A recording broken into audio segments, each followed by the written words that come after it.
Hello, everyone. I am Jordan Standridge, and I work in the marketing department at Charlesbridge. This is a case study, a series where we speak with Kidlit creators about the Kidlit in their bookcase. Our guest today is JaNay Brown-Wood.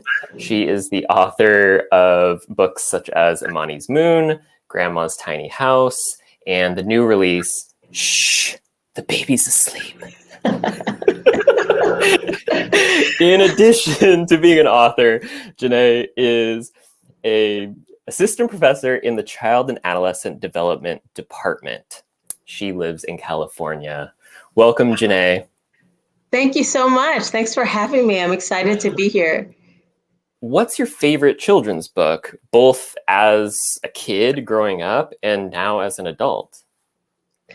So I got to take it back old school, Jordan. I would say my favorite Please. is Where the Wild Things Are. Yeah.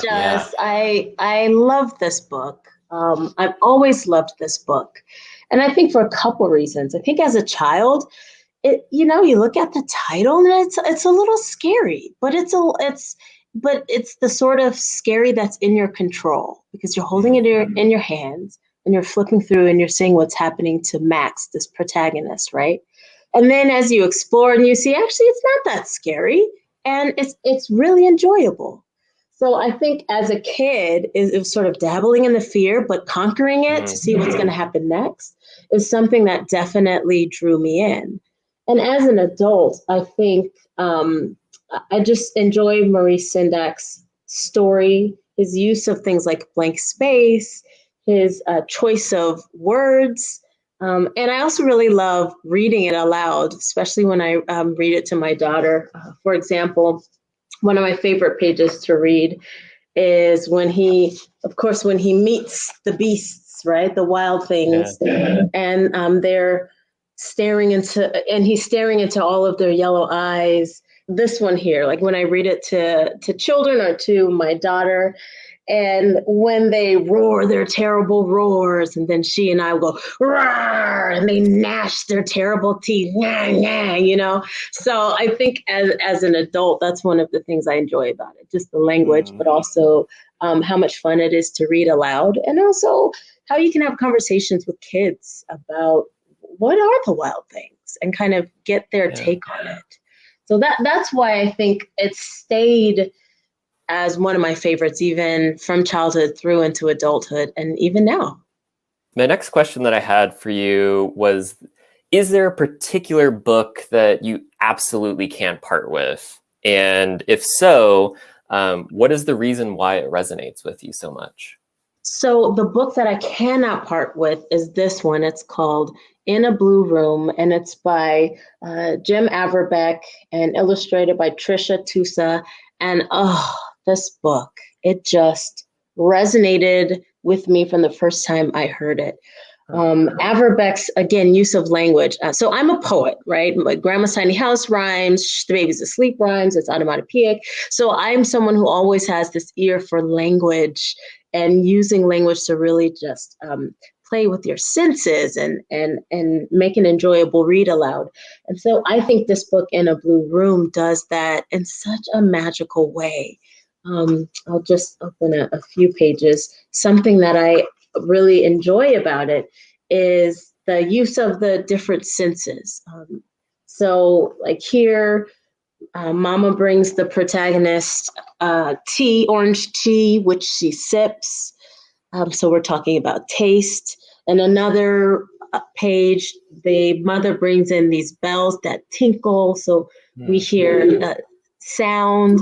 And so it goes through all these different senses in this beautiful sort of routine as Mama is getting Alice, the protagonist, ready for bed. And not to be a spoiler, but I just love the illustrator's use of color. I'll just show you a few pages because over and over again, Alice, the protagonist, is asking it about, but it's not blue. It's not blue. And so here Mama is about to turn off the lights, right? And it's in all color. And Mama says, here it comes. And she clicks. And then all the spreads are in this beautiful blue. And it's just mesmerizing. It's just such a beautiful book. So this is one I cannot part with. And I think it was published a while ago. I think it was published maybe in 2008, right? And Oh, wow. Yeah. yeah, and still it is a go-to for me. Matter of fact, I just read it to my daughter earlier this week. It's just such a beautiful book. My next question is, if I was a customer and you were a bookseller, what would be your go-to hand sell? Yeah, so this one was a no-brainer for me. I would take you right over to the children's section and pull this book out for you and say, you must have this book. It is called We Don't Eat Our Classmates. It's by Ryan T. Higgins, and it is just laugh out loud hilarious. So in a critique group that I'm a part of, one of the writers recommended this book. She's like, "Oh my gosh, you got to read this book." And I'm like, "What is it? Huh?" And then like laughed until tears came out of my eyes. Whenever I have an opportunity to just read to adults just for fun, I pull this book out. I've read this to at least 3 different groups of adults just because it's so funny. So this is my go-to. Like, hey, do you want something that's going to captivate your reader and just make them laugh? This is the one that I go to.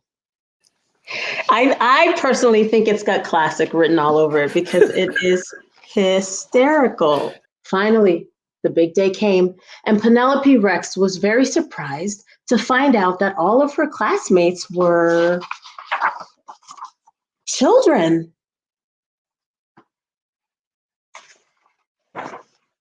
So she ate them because children are delicious. I'm going to stop there.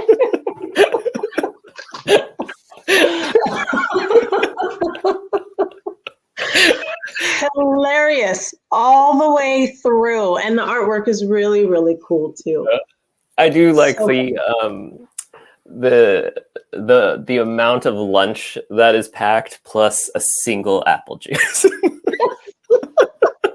And the ending is satisfying as well, and unpredictable, because as you're reading this, sometimes you read stories and you know what's going to happen, right? You're like, okay, I can imagine this thing will happen. But this was unpredictable, but so satisfying. It makes perfect sense that it ends the way it does. It's so key too when you can write something that kids really enjoy, but also the adults that are reading it to the kids enjoy it as well, and don't get tired of it. So it's like, it sounds like this book is one of those special books that both kids and adults can really get behind. So that's pretty neat. And as someone who has a 4.5-year-old who has to read the same books over and over and over and over again, yes, it's nice to have one that I can still chuckle through and enjoy as I'm reading it for the 50th time, right? And Jordan, I know I just recommended We Don't Eat Our Classmates, but there is another book that I feel like is a great one to recommend. And if I were selling this to someone, I would say Imani's Moon. And I know I'm biased because I know the person, JaNay Brown-Wood, who wrote this. It's me, right? But I just think that it's a really poignant book. And it's one that's about perseverance. And I think it's something that children can relate to, even though it's, fantastical. There's magic, there's talking animals, there's mythology. I think that most children can relate to being smaller than others, perhaps being teased for, some aspect of themselves, but not letting that stop them from reaching their goals and shooting for the stars, right? So I think that this one is a really great one too. And, Imani's Moon was published in 2014, and I'm just so excited to say that it's still going on strong. Matter of fact, earlier this year, it was featured on Stephen Colbert's show as a book to read. So that just, again, speaks to how I think the message resonates with readers, and not just children, but I think adults as well. Next question. Is there a book that was made into a movie that you think is just as good, if not better, than the book? Yes. And you know what? I've already talked about this book, but I got to bring it up again. Where the Wild Things Are. And I think others might be surprised by this answer. And here's why. I'll be honest. When I heard that they were going to make Where the Wild Things Are into a book, I was skeptical. I was like, there's got to be maybe 200 words total in this book. How are you going to make a full-length motion picture out of this book? And so I went into the theater being like, here we go, and just really being pleasantly surprised. I think that the backstory that they added to Max and some of the things he was going through really just made it a powerful movie. And matter of fact, I'm putting on now my child development, early childhood education hat on. When I teach a class about behaviors, when we talk about what a behavior is and how it really is sort of a mirror into what a child needs, I use Where the Wild Things Are because I think at the beginning of the movie, Max is really out of control. His behavior is really out of control in some of the things that he's doing. And so when we look at that through the lens of someone who works with children, early childhood educators, we have to look at that as saying this is a window into sort of Max's head and letting us know there are some needs there. And so then it's our job as the educators to determine what those needs are, to meet him there, and to offer him strategies to help him through whatever it is that he's going through. And so who would have thought that the sort of depth that you could have in using this book and then that movie to help educators get this better idea of behavior and realizing that, behaviors are used for a purpose. They're telling us something. That could have emerged from, again, this book that's 200 words long, right? I don't even know if it's 200. We're just going to go with 200, right? Okay. But yeah, I was pleasantly surprised by the movie. And actually, I remember I went to see the movie with my two sisters, my older sister and my younger sister. And me and my older sister are watching some parts and we're just like, and my little sister was looking at us like, she was much younger than me. So she wasn't quite getting why we were getting all, emotional during some of these parts. But again, I think that speaks to how well it was done, and how it really did make a dynamic movie. Yeah, and I think again, really considering it from the perspective of like, what is his behavior telling us? Because so often in my field and those who are just beginning in working with young children, when we see challenging behavior, sometimes it's so easy to say that kid is bad, that kid is bad. And we have to separate from that and say the child is exhibiting challenging behaviors, which is telling us that he has a need. And so what do we need to do to help him with that? So I think that Where the Wild Things Are and Max and some of the things he was doing, and then us getting to get some of that backstory and to start thinking about things like risk factors, it really helps you look at the movie, in my opinion, in a different way. Do you have any rare or unusual copies in your collection behind you? I do. And this is another sort of meaningful one. I have Chicka Chicka Boom Boom, which is written by Bill Martin Jr. and John Archibald, but it's illustrated by Lois Ehlert. And this one it's meaningful to me because it's signed. I got to meet her at a children's literature festival called the Charlotte Huck Children's Literature Festival. And so, of course, she's no longer with us. Lois Ehlert is no longer with us. So I got a chance to get this book signed and take a picture with her. And so that's really beautiful also because while I didn't grow up with this book in my own childhood, actually, I don't remember when it was published, but I didn't grow up with it. It's definitely a book I read to my daughter over and over again because it goes through the alphabet, right? And I'm early literacy. That's something that's important to me. So it goes through the alphabet in a really fun way. It's got I appreciate the spread of the whole alphabet with the uppercase and lowercase letters. So me and my daughter would go through and, list all the letters. And it's just a fun little story. It's also very singable, right? You can sing it, and I would sing it to my daughter sometimes. So this one, it's meaningful and it's rare to me because it's signed and it really just feels like a special book. And that actually kind of segues into my next question, which was, what books have you happily waited in line for? I I guess you have answered this too. But what books have you happily waited in line for in order to get a signed, personalized copy and meet the author? I have a few. One, I don't have the book on me right now. It's like in a special place in my office. But that was Brown Girl Dreaming by Jacqueline Woodson, Jacqueline Woodson, she's sort of in this class of her own. I feel like as a newer author, I just really watch her and I'm inspired by her and her work. So that was one. What was really cool about when I got that one signed is she was in San Francisco with Marley Diaz, who was the young African American girl who created, I think it was 1,000 black girl books, and was like collecting these books and donating them so more black girls could have books that looked like them. And she's since blown up into this really just sort of amazing advocate for diversity in children's books. I got to meet both of them and take a picture with both of them and get the book signed by Jacqueline.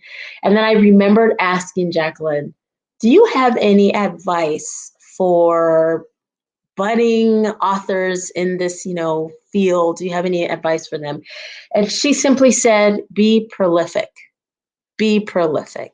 And I took that to heart. And I feel like I strive for that. I feel like being prolific isn't necessarily an end goal. It's something that you're always going to be working for. But I think that's wonderful because then that helps you to continue on, or at least helps me to continue on in this career as a children's author.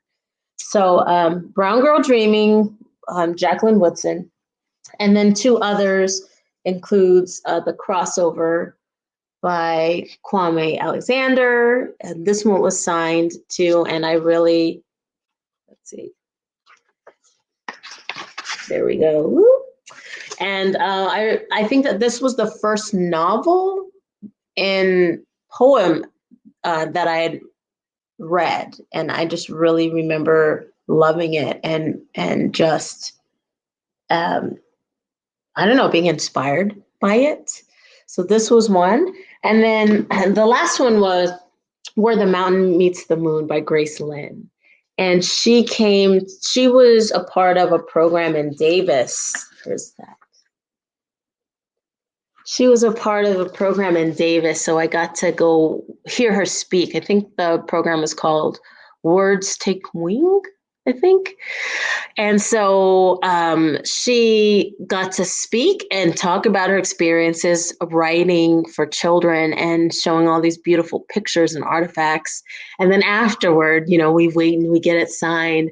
And what was crazy, Jordan, is that I had already had Imani's Moon and Grandma's Tiny House out, but she knew Grandma's Tiny House. And then on Twitter, she had posted a picture of her reading it to her child. I mean, talk about fangirl moment of just like, so not only was it so cool to meet her and to get the book signed, but then to also have her sort of do that shout out was just so special and resonant. And I just love this book. This is another one of my favorites. If I were to say as an adult, my favorite sort of longer book, it would be this one. Written for children, of course, but it would be this one. That's so cool. I didn't know about you and Gracelyn meeting and her knowing about Grandma's tiny house. And It was so cool, Jordan. oh, man. I pinched myself. Yeah.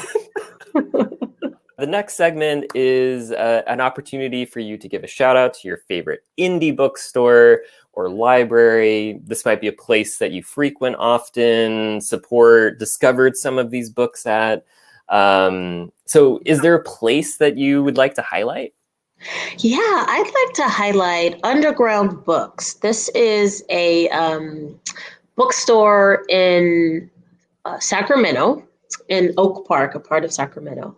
And it's run by Mother Rose, is what we call her. And it's a Black bookstore, and it's got just so many beautiful books. And she has lots of events. Of course, not so much now because COVID, yay, right? But before, she was having lots of really cool events. I read a couple of my books at some of her events. Matter of fact, she had an event with Matt De La Pena and Christian Robinson where they talked about Last Stop on Market Street and Camilla Full of Wishes. So it's a really great bookstore that has a beautiful vibe. So I think that's the one I would pick to do my shout out for. Also, I just want to say the Sacramento Public Library System is amazing. And so I want to give them a shout out as well for the wonderful work that they do in the community and working to get diverse books on their shelves. Any experiences that I've had with the Sacramento Public Library have been really positive ones. Matter of fact, Grandma's Tiny House is included in they have like these book kits that have some sort of theme, and Grandma's Tiny House is included in one of those. So, and I've done events with them too. So shout out to Sacramento Public Library System and all the really awesome work they do. Lastly, I would love to hear more about Shh, the Baby's Asleep. Sure, you don't have to ask twice for that. So, The Baby's Asleep. This is book number 3, and it's just such a fun book. And matter of fact, it is directly inspired by my life experience. It's inspired by my daughter, Vivian. When she was an infant, me and my husband had to make sure the house was very quiet because we just got her to sleep and we were not about to wake her up. So, shh, the baby's asleep.